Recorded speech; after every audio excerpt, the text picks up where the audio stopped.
സത്യത്തിൽ എമ്പുരാൻ പോലുള്ള മലയാള സിനിമകളല്ല റീസെൻസർ ചെയ്യേണ്ടത്. അതെ അതെ അതെ ശരിക്കും അത് റീസെൻസ് ചെയ്യണം, തീർച്ചയായിട്ടും ചെയ്യണം. സെൻസർ ചെയ്ത് കഴിയുമ്പോഴത്തേക്ക് നിങ്ങൾക്ക് കൃത്യമായിട്ട് മനസ്സിലാകും. കാരണം ഫേസ്ബുക്കും എന്ത് വൃത്തിയോടും ഫിൽട്ടർ ചെയ്തുകൊണ്ട് ജനങ്ങളിലേക്ക് എത്തിക്കാൻ കുഞ്ഞുങ്ങൾ എന്റെ അക്കൗണ്ട് ബാൻഡാ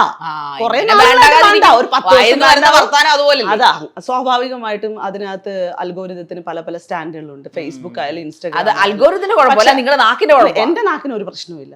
എന്റെ നാക്ക് എന്റെ നിങ്ങളെ കാണുമ്പോൾ നെഗറ്റിവിറ്റി അല്ലേ ഫീൽ ഇല്ല, എനിക്ക് അറിയത്തില്ല. അത് എന്റെ ചുറ്റിൽ നിൽക്കുന്ന അറിയണമല്ലോ, തീർച്ചയായിട്ടും അറിയണം. സാമൂഹികമായിട്ട് പ്രവർത്തിച്ചിരിക്കുന്ന ഒരു വ്യക്തിയെ സംബന്ധിച്ച് ഒരു വീട്ടമ്മയല്ല, നിങ്ങൾ സാമൂഹികമായിട്ട് പ്രവർത്തിച്ചിരിക്കുന്ന ഒരു വ്യക്തിയാണ്. അതുകൊണ്ട് യു ഷുഡ് നോ ആൾക്കാർ എങ്ങനെയാണ് എന്നെ വിലയിരുത്തുന്നത് എന്നുള്ളത് ഞാൻ തീരുമാനിക്കേണ്ട. ഞാൻ ആൾക്കാരെ നീ ചോദിച്ചതിന് എനിക്ക് റെസ്പോണ്ട് ചെയ്യാനുള്ള സമയം എന്താ? നിങ്ങൾ എന്തിന്റെ ബ്രാൻഡ് അംബാസഡർ? ശരിക്കും ഒന്നിന്റെ അല്ല, ഞാൻ ഒരു ദിയാസന, ഒരു പാവം നെഗറ്റിവിറ്റിയുടെ ബ്രാൻഡ് അംബാസഡർ എന്ന് ഞാൻ പറഞ്ഞാൽ അത് അല്ലെന്ന് പറയും.